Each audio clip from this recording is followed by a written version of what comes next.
বন্ধুসকল নমস্কাৰ। এই মুহূৰ্তত কৰ্মচাৰীসকলৰ বাবে শেহতীয়াকৈ এটা অতি বেয়া খবৰ প্ৰকাশ হৈছে যে কৰ্মচাৰীসকলৰ পৰা ৫,০০০কৈ টকা কাটিব। আৰু এই গুৰুত্বপূৰ্ণ যি নটিফিকেশ্যনখন প্ৰকাশ কৰিছিলে government of Assam administrative reforms training pension and public grievances ডিপাৰ্টমেণ্টৰ পৰা শেহতীয়াকৈ প্ৰকাশ হৈছে। আজিৰ এই ভিডিঅ'টোৰ জৰিয়তে এই গুৰুত্বপূৰ্ণ ইনফৰমেশ্যনটোৰ সম্পূৰ্ণ সবিশেষ আপোনালোকে বুজি পোৱাকৈ জনাবলৈ যত্ন কৰিম। আৰু প্ৰথমতে আপোনালোকক ছাবজেক্টটো দেখুৱাবলৈ লৈছোঁ। চাওক, ইয়াতে উল্লেখ কৰিছে inclusion of penalty provision for delay in pension processing. নিশ্চয়কৈ গম পাইছে বিষয়টোতে যে পেঞ্চনৰ সৈতে জড়িত এটা গুৰুত্বপূৰ্ণ ইনফৰমেশ্যন শেহতীয়াকৈ প্ৰকাশ হৈছিলে। আৰু ইয়াতে উল্লেখ কৰিছে তেওঁলোকে যে পেঞ্চন কেছসমূহ সময়মতে প্ৰচেছিং নিশ্চিত কৰাৰ স্বাৰ্থত চৰকাৰে নিৰ্ধাৰণ কৰা টাইমলাইন কঠোৰভাৱে মানি চলাৰ উদ্দেশ্যে অসমৰ ৰাজ্যপালে নিৰ্ধাৰণ কৰি দিয়া যিসমূহ গাইডলাইন, সেই গাইডলাইনসমূহ ফ'ল' কৰিবৰ কাৰণে তেওঁলোকে নটিফিকেশ্যনখনৰ জৰিয়তে উল্লেখ কৰিছে।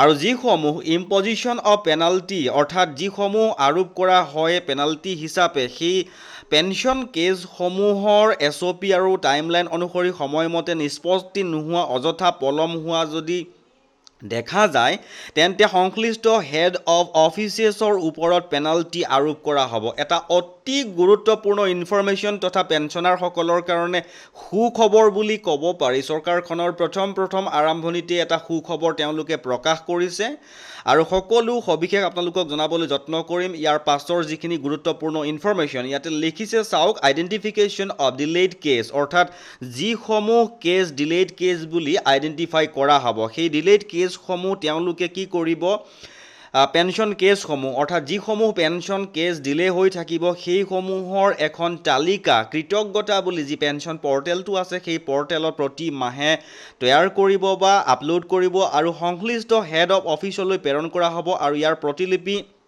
ডিষ্ট্ৰিক্ট কমিশ্যনাৰ আৰু ডিপাৰ্টমেণ্টসমূহৰ ছিনিয়ৰ মষ্ট ছেক্ৰেটেৰিয়েটতো দিয়া হ'ব বুলি তেওঁলোকে উল্লেখ কৰিছে, অৰ্থাৎ পঠোৱা হ'ব। তাৰপিছত উল্লেখ কৰিছে এটা আটাইতকৈ বেছি গুৰুত্বপূৰ্ণ ইনফৰমেশ্যনটো যে rate and mode of recovery, financial recovery shall be made at the rate of ₹250 per day subject to a maximum of ₹5,000 from the official responsible at each of stage of pension processing. নিশ্চয়কৈ গম পাইছে যে পেঞ্চনাৰসকলৰ কাৰণে এইটো এটা অতিকৈ গুৰুত্বপূৰ্ণ সুখবৰ যে বহু পেঞ্চনাৰে যি নিজৰ পেঞ্চনটোৰ কাৰণে বাটকুৰি বাই থাকিব লাগে, তেনে এটা মুহূৰ্ততে এই সুখবৰটো আহিছে যে পেঞ্চন প্ৰচেছিঙৰ দায়িত্বত যিসকল বিষয়া জড়িত হৈ থাকিব তেওঁলোকৰ পৰা প্ৰতিদিনে 250 টকা হাৰত আৰু মেক্সিমাম 5,000 টকাৰ ফাইনেন্সিয়েল ৰিকভাৰী কৰা হ'ব বুলি তেওঁলোকে উল্লেখ কৰিছে। আৰু এই ৰিকভাৰী ফিন আছাম পৰ্টেলৰ জৰিয়তে চেলাৰী বিলৰ পৰা ডিডাকশ্যন হিচাপে কাৰ্যকৰী কৰা হ'ব। এইটো এটা আটাইতকৈ বেছি গুৰুত্বপূৰ্ণ ইনফৰমেশ্যন।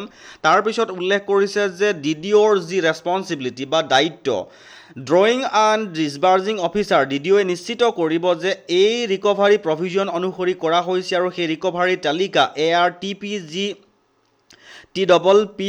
ডিপাৰ্টমেণ্টক জমা দিয়া হ'ব। সকলো ডিপাৰ্টমেণ্ট ডাইৰেক্টৰেট ছাবঅৰ্ডিনেট অফিচে এই নিৰ্ধাৰিত টাইমলাইন কঠোৰভাৱে মানি চলিব লাগিব যাতে এই পেনাল্টিসমূহৰ সন্মুখীন নহয়। তে নিশ্চয়কৈ গম পাইছে আজিৰ এই সময়ত সুখবৰ বুলি ক'ব পাৰি পেঞ্চনাৰসকলৰ কাৰণে, কাৰণ তেওঁলোকৰ পেঞ্চনৰ প্ৰচেছিং ফাইল যদি কিবা কাৰণত কোনো অফিচাৰৰ টেবুলত ডিলে হৈ থাকে বা পৰি থাকে তেনেহ'লে সেই অফিচাৰে বা সেই সংশ্লিষ্ট ৰেছপঞ্চিবল বিষয়াজনে প্ৰতিদিনে 250 টকা জৰিমনা ভৰিব লাগিব বুলি গুৰুত্বপূৰ্ণ এটা নটিচ শেহতীয়াকৈ প্ৰকাশ হৈছিলে। যে বন্ধুসকল, এটা গুৰুত্বপূৰ্ণ ইনফৰমেশ্যন পালোঁ আৰু লগে লগে আপোনালোকৰ সৈতে শ্বেয়াৰ কৰিলোঁ। যদি আগলৈকো এনেকুৱা কিছুমান গুৰুত্বপূৰ্ণ ইনফৰমেশ্যন আপোনালোকে পাই থকাটো বিচাৰে তেনেহ'লে আমাৰ চেনেলটো ছাবস্ক্ৰাইব কৰি হাতত ৰাখিব।